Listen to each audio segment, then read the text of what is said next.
speaking of DDS, mga kababayan, speaking of DDS, si Vice President Sara Duterte, mga kababayan ko, nagsalita na regarding sa mga politiko sa Chacha pirma walang respeto.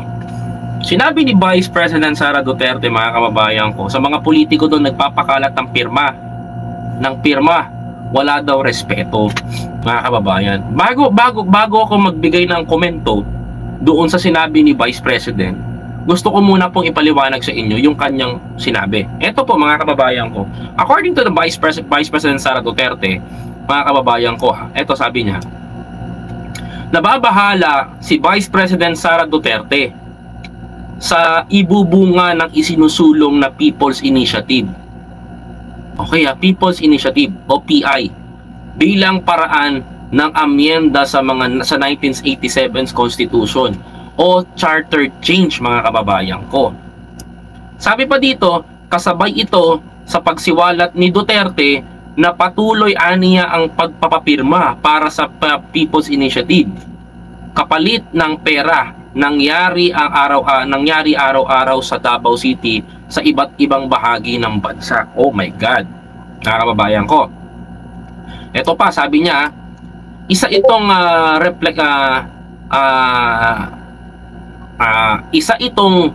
refleksyon ng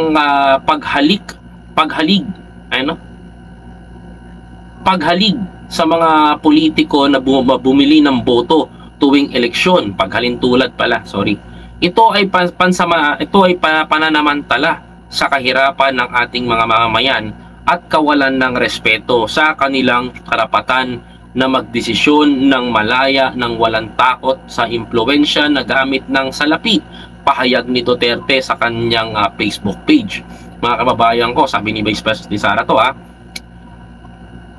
sinalamin din ito di umano. Ayan, sinalamin din ito di umano ito ng kawalang pakialam sa walang pakialam ng mga politiko sa tunay na kalagayan ng ordinaryong Pilipino, ayon kay Duterte. Mga kababayan ko, sabi pa, ang patuloy na pagsulong ng People's Initiative para sa Chacha sa kabila ng laganap na kahirapan ay kawalan ng katiyakan at kapayapaan sa kaayusan ng bansa ay masakit. Sabi dito, masakit na palantada na binubunyag na matukoy ang tunay na mga problema ng mga Pilipino at ang mga solusyon nito. Sabi pa dito, mga kababayan ko, bilang isang Mindanawan, nababahala ako sa travel advisory na kamakailan lamang ay inilabas ng pamahalaan ng Canada laban sa pagbiyahe sa ilang bahagi ng Pilipinas dahil umano sa mga insidenteng krimen ng terorismo, arang-armadong sagupaan ng kidnapping, sabi pa ni Duterte. Paalala ni Duterte sa mga Pilipino, maaaring ang sukli o kapalitan niya ng pagpirma sa People's Initiative ay merong seryosong kahihinatnan sa buhay o kinabukasan ng mga Pilipino. Okay. Nung nabasa ko to, ito yung aking first impression. Is Vice President Sara Duterte, naabutan niya ba ang mga Marcos? How old she is right now? If I'm not mistaken, she is 48? 48 downward, so bata pa siya. I think naabutan niya, if I'm not mistaken. If 48 siya ngayon, naabutan niya ba? Tansya nyo nga, 48 siya ngayon eh. 48, 47, o 49. Ngayon, mga kababayan ko. So ibig sabihin, mga kababayan ko, mga kapatid, naabutan niya ba? Pa-compute nga po, mga kapatid. Kung naabutan ba ni Vice President Sara Duterte ang mga Marcos. Kasi kung naabutan ni Vice President Sara Duterte yun, mga kababayan ko, kung naabutan ni Vice President Sara Duterte yun, alam niya yung gaan ng buhay that time at maiintindihan niya to ngayon. Kung hindi niya naabutan to, malamang sa malamang yan ang isipin niya.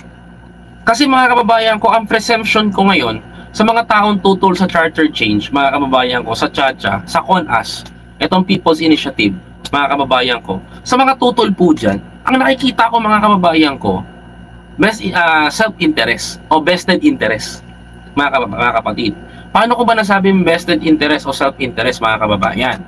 Kasi unang-una, mga kapatid, kung pagbabasihan natin yung Constitution ni Cory ng 1987 sa Constitution na hawak natin when the time of Ferdinand Edralin Marcos, mga kababayan ko, that we have by Prime Minister that time, napakaganda ng Pilipinas. Ang inflation rate natin 3.9.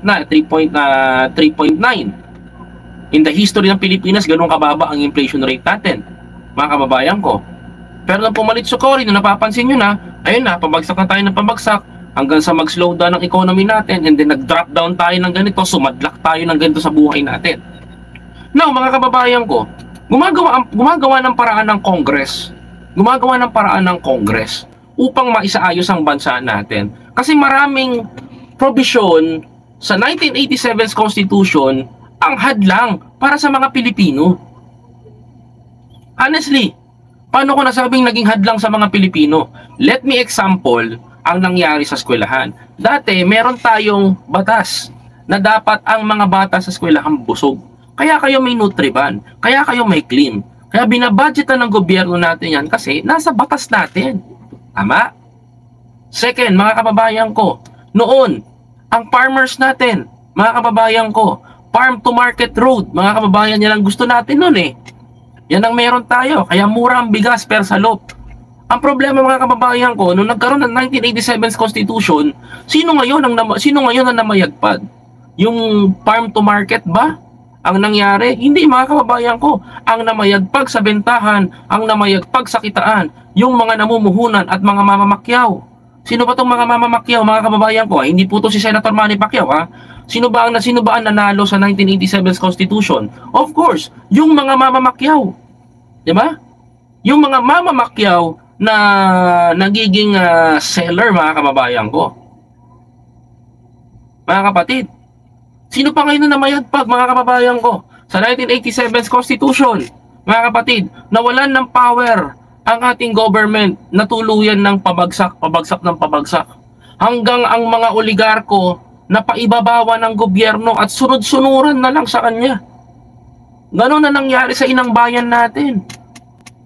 And now they are saying that we are for the Filipino people. The 1987's Constitution ay napakaganda. Oh my God, what the heck is this? Noong panahon ni FPM, napakaganda ng bansa natin. Okay tayong lahat. Kung nagpapatuloy lang ngayon, nag-i-evolve pa rin yung mga ginagawa ni FPM. Kaso pinatalsik nyo sinasabihan yung diktador, pinalitan nyo ng makabayan na sinasabing dilaw ang siyampuhunan ng ating bayan, mga kababayan ko. Ang ending, mga kapatid, ano? Mga tayo, mga Pilipino. Diba? Tuloy-tuloy ang pagbagsak natin, naghirap tayo na naghirap. Ang ending, mga kababayan ko, taas bilihin ng kuryente. Dati, sa gobyerno ng Meralco, dati wala tayong pinoproblema sa mainis sa matubig kasi mababa ang bayad sa tubig. Ngayon, umaabot na ng 1,000. Bakit, mga kababayan ko? Because hindi na pag-aari ng gobyerno. Dati meron tayong pagawaan na in-export natin ng bakal sa Pilipinas. Diba? National Steel Cooperation ng Pilipinas. Wala na sa atin. Pag-aari na ngayon na wala na sa atin, na ibenta na rin ng gobyerno at nag-bankrupt din yung negosyo. Di ba?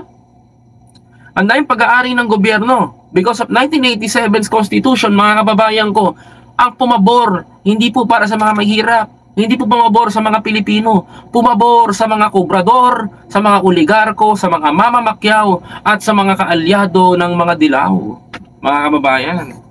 Kaya kung bakit meron dilaw. You get my point? If you get my point, mga kababayan ko, napakataas ng inyong perception, napakataas ng inyong mind condition at nakita nyo yung sinasabi ko, mga kapatid. Because of the very simplest explanation kung bakit kailangan natin ng charter change. Marami tayong gustong baguhin sa bansa natin. Marami tayong gustong baguhin sa constitution natin na humahad lang sa atin.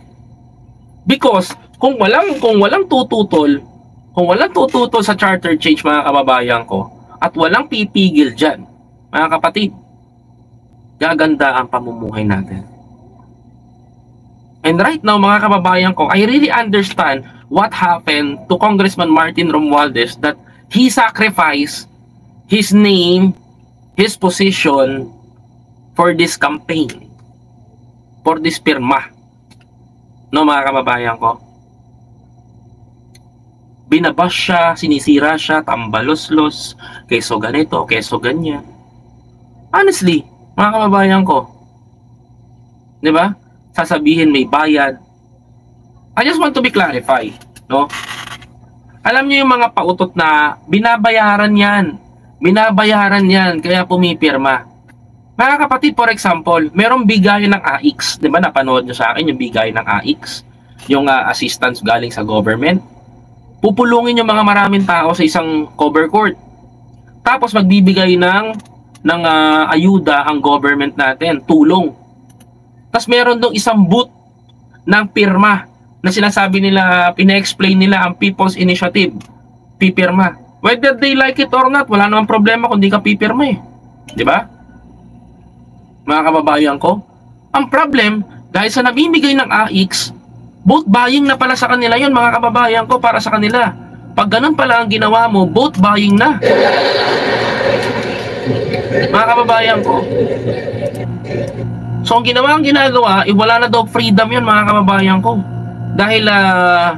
Dahil po yung pirma, mga kababayan, dahil yung pirma, binabayaran na daw po. Eh, sino ba nagbabayad? Kung tutusin. Kasi kung mapapansin nyo, bigayan ng ayuda. Bigayan ng ayuda, ha? Tapos may booth ng pirma. May booth doon yung People's Initiative.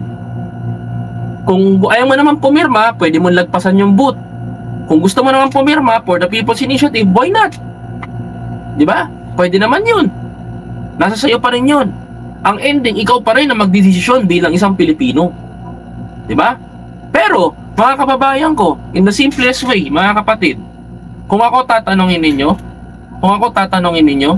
masyado nyong pinapasama ang ibig sabihin ng People's Initiative.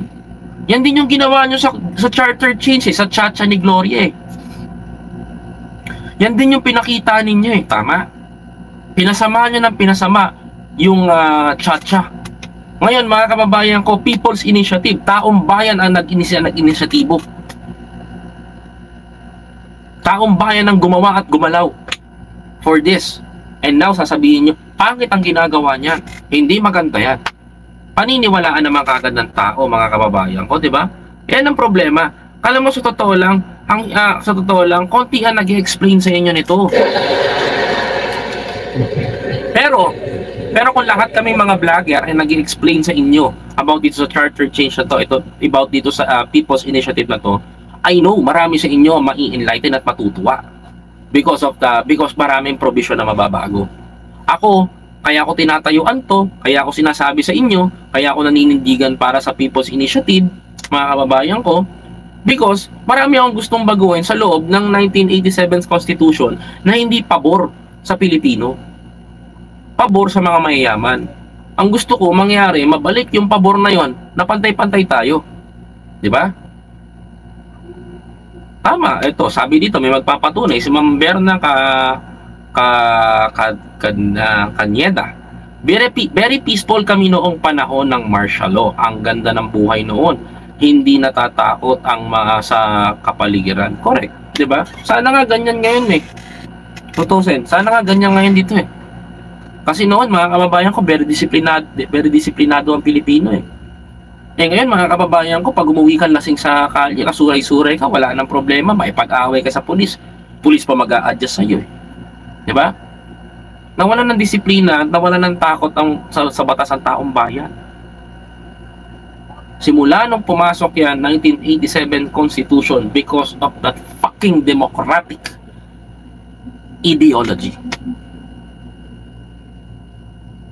Sorry for my words, pero that's true.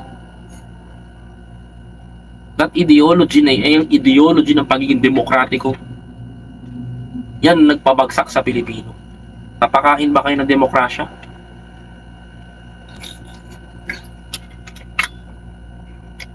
Napakain ba tayo ng demokrasya na yan? O baka napakain natin sila because of the demokrasya? Diba? Kung demokrasya, demokrasya na lang pa iiralin natin. Mga kababayan ko, tatawanan na lang tayo eh. Kasi bakit? Martir tayo eh. Martir kasi tayo. Diba? Nagpaka-martir tayo sa demokrasya. Yung demokrasya na yan, ang demokrasya na sinasabi natin, sinira tayo. Ginawa tayong katatawanan eh. Sino naghirap? Tayo. Sino yumaman? Sila. Diba?